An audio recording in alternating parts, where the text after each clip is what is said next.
just getting light. We've already seen a nice chocolate bear. We're just going to cover as much ground as we can and bugle. We scouted this area in the summer and looked like a pretty good spot, so wish us luck.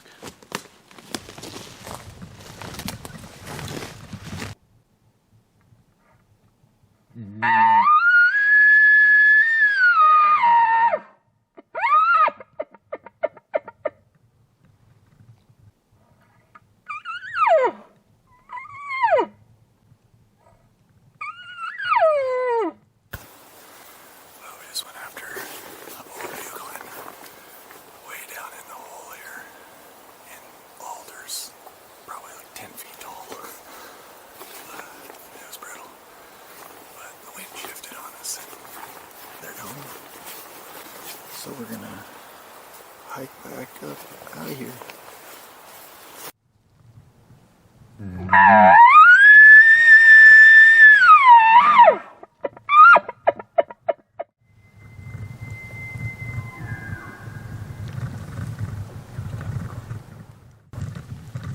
That right there is what it's all about.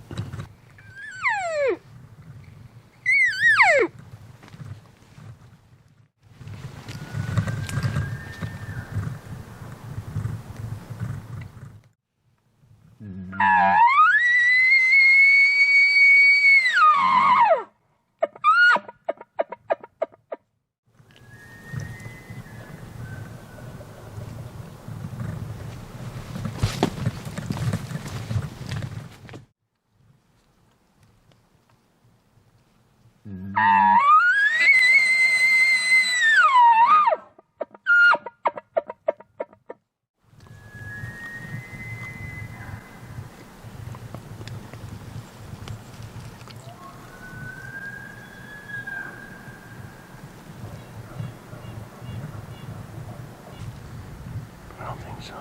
You want to go all the way around and drop down. You're thinking you want to go all the way around and drop down behind you. Yeah, we might. We can try.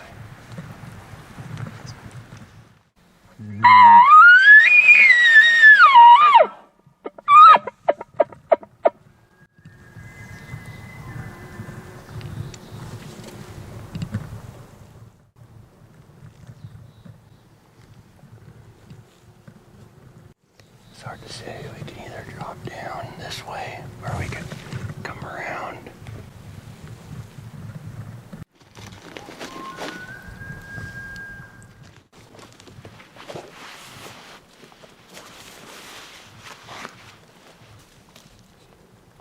You're gonna need to get right down in there.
I still think he's very big.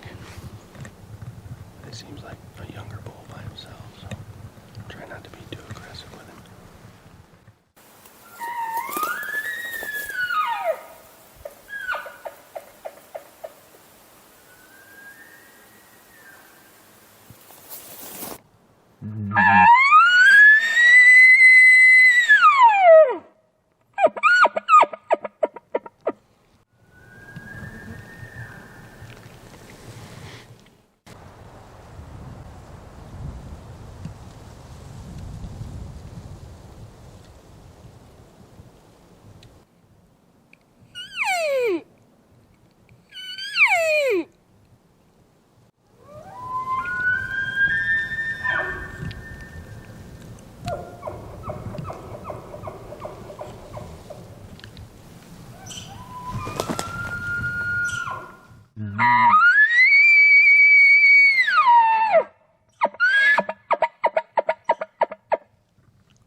It's close.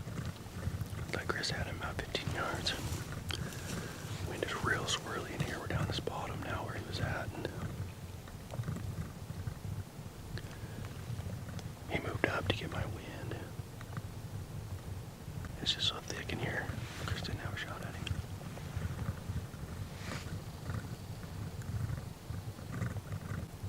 So I think he may have got our wind.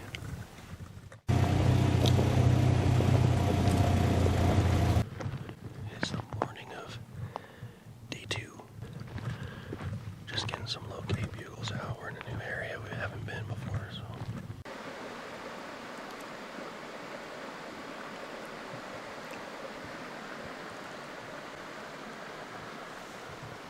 That was a big black bear. Was it a big one? Yeah. Think you got him? I don't think so. I shot right in the middle of his back when he was going up this right here in this opening. Oh yeah.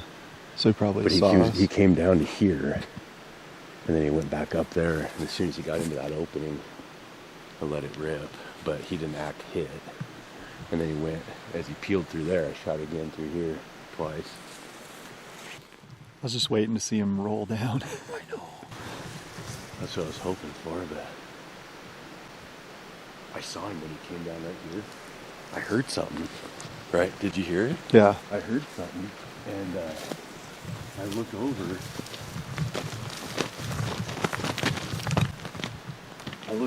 And his head is like right here. I went, oh!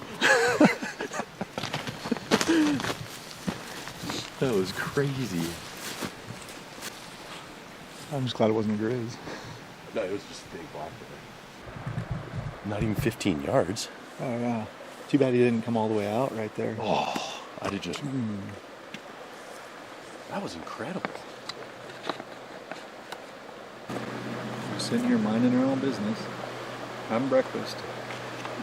Almost get run over by a black bear. It's right there. Comes down the trail. Probably just coming to water. Just come down to the creek.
I saw feathers.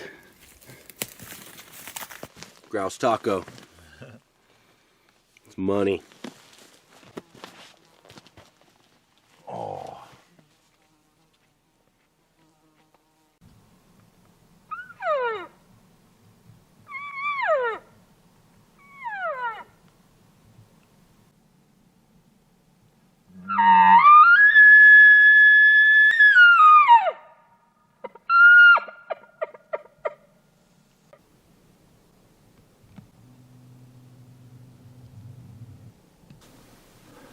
All right, everybody.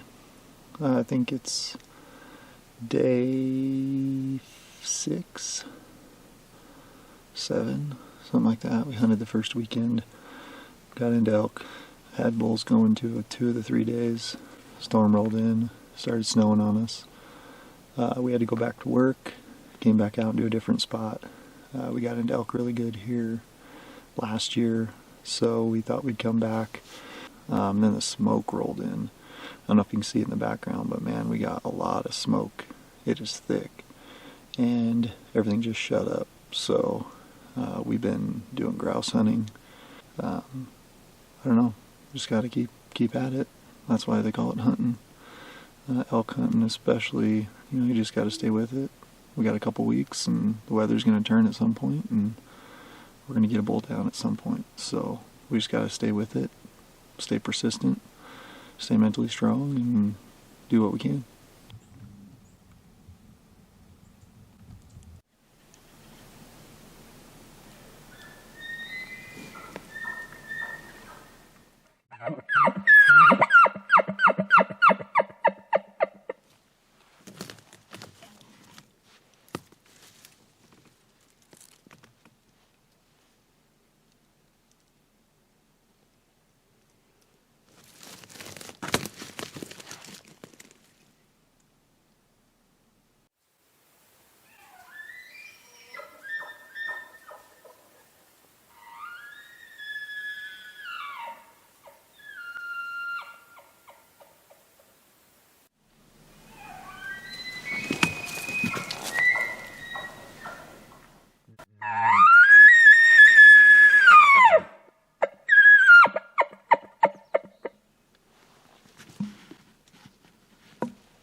just couldn't take the shot. It's too far for a frontal. I don't know if he must have seen something he didn't like and he wheeled out. But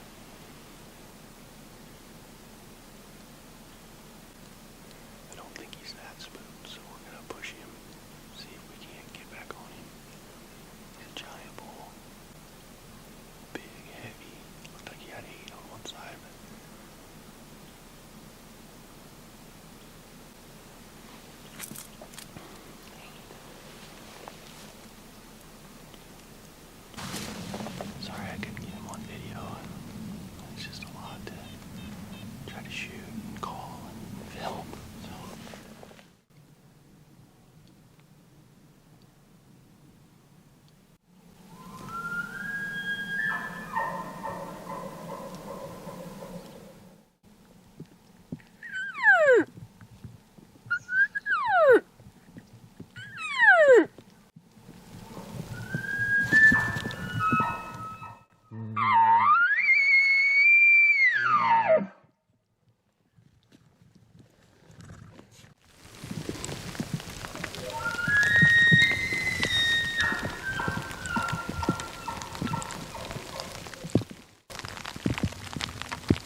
can't predict it.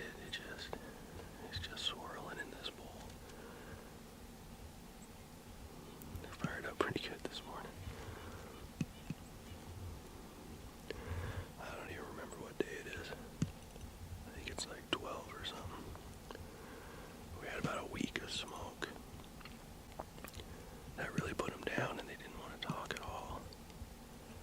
This is the first day they've been pretty fired up, so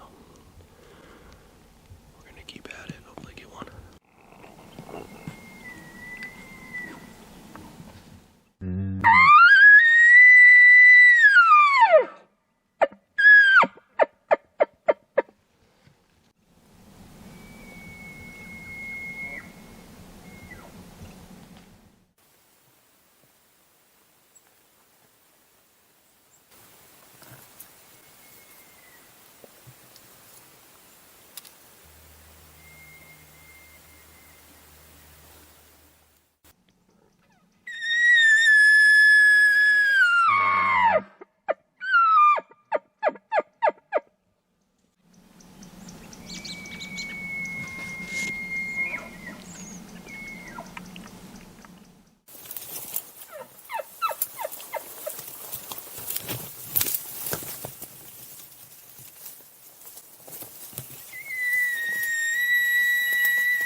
He's a small bull.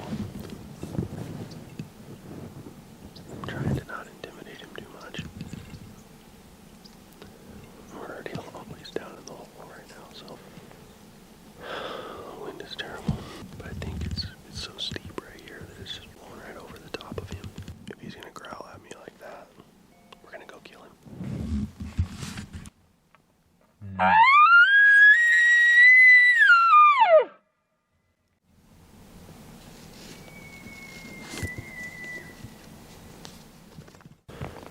think he finally got our wind. Now that we're all the way down here and into position, we kept zigzagging with him across the mountain here,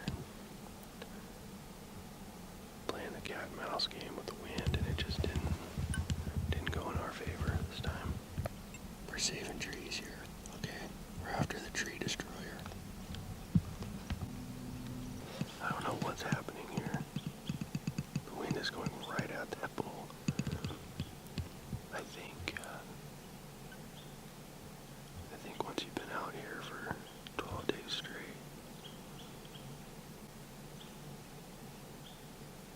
they don't even smell human anymore. It just smells so bad they don't even know what it is.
day 15. Day 15. Without a shower. I don't even feel human anymore.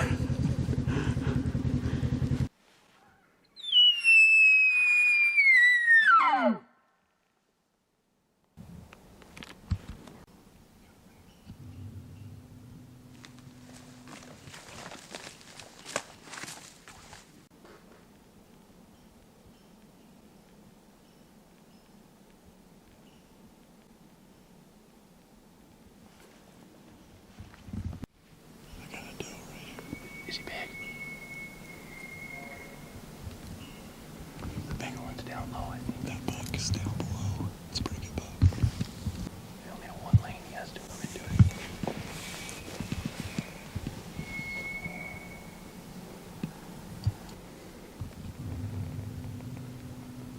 No shot. He's coming up too far out. Let's go kill this bull and then go find that guy.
That's our bull, man.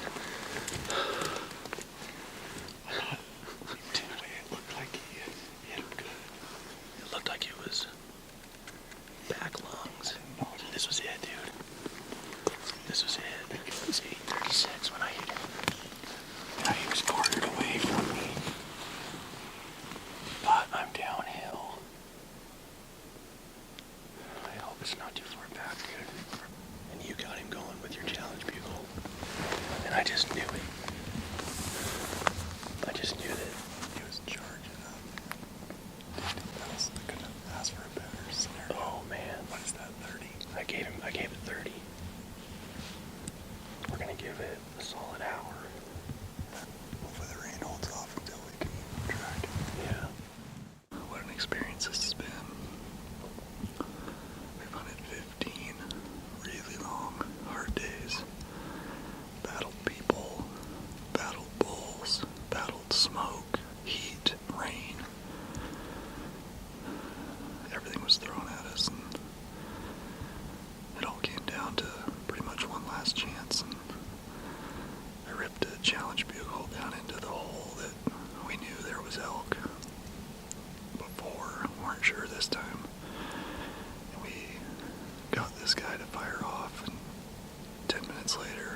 where we stopped filming, we had followed the blood trail of that bull about 100 yards or so, found just a big pool of blood where it looked like he had been just sitting there blowing blood out of his nose. We stopped right there and actually waited quite a while longer. I think it was another as long as we could. Yeah, it was another 4 hours, I think. But it was pouring rain, and we were very concerned that the rain was going to wash the blood trail away. So it was one of those things where you're trees coming down on top of us. Yeah, and trees were blowing, the wind was blowing. We had to stop filming. We had a really bad storm rolling in, and so that was really our last few minutes to hunt there. Very last spot we were going to call. So we shot that bull, and then the storm rolled in right on top of us, and really, as soon as we found that first big pool of blood, we figured it was liver. Oh. So I knew I had to give it almost 6 hours, as long as we could. But then we had just torrential rain and trees coming down, and we were really getting worried that it was going to wash all the blood away. So we started sneaking in on him the best we could. I mean, we had blowdowns and everything else. But that's the harsh reality of it. I mean, we felt sick about it. It's really tough putting this video out there. But that is the reality of hunting. And it doesn't always work out, and it's not always perfect. Yeah, we spent all day on that blood trail in the pouring rain. Yeah. Until literally the blood trail ran out.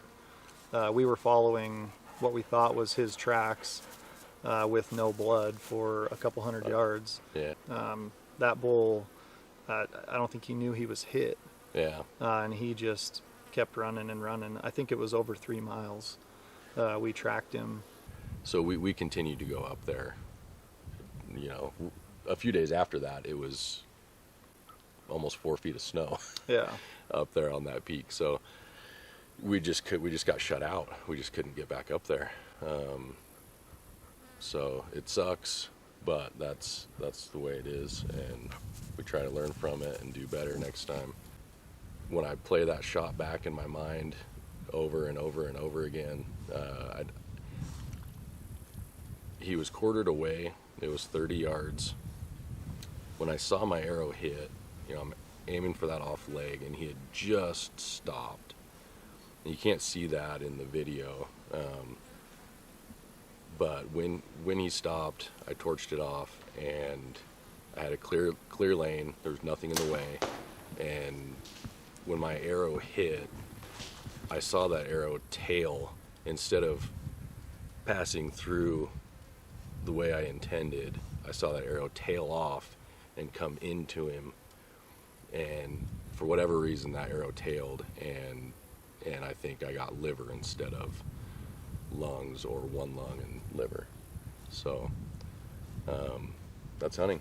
It's bow hunting. It's tough. You got to live with it. It's not fun. Yeah, I mean, it's something that we thought about all winter long. And like Steve said, we tried to get in there multiple times. We got in there just a few days after we almost got stranded in the snow. Yeah. We were plowing 3 feet of snow with my pickup trying to get off of that ridge when we decided to pull out of there. And it was drifting.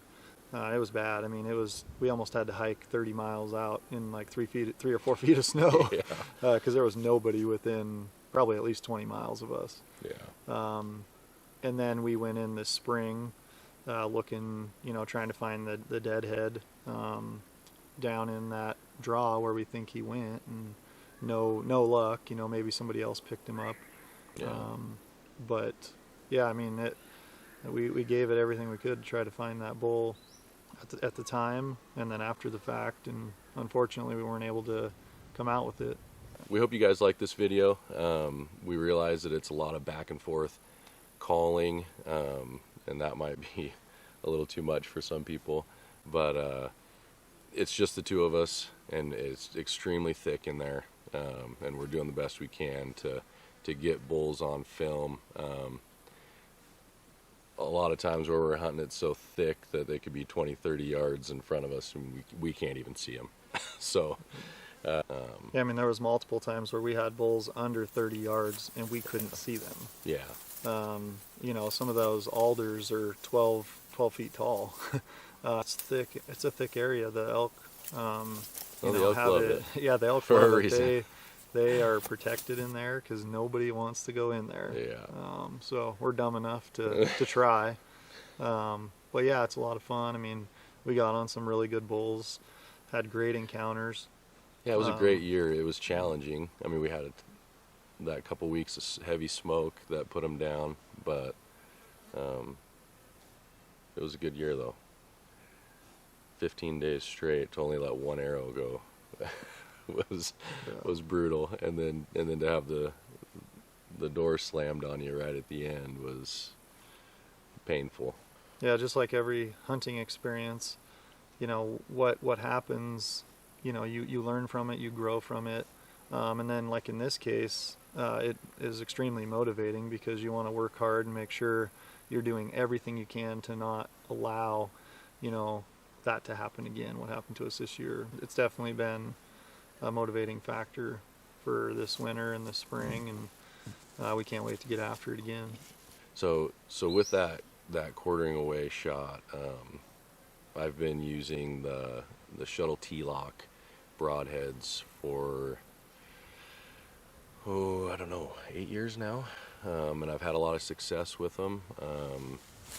This was the first, I would say, quartering shot that I've taken. Most of the time I try to make sure it's completely broadside, but I don't know if there's anything else out there that is better, or if it was the broadhead, or there's a lot of variables. But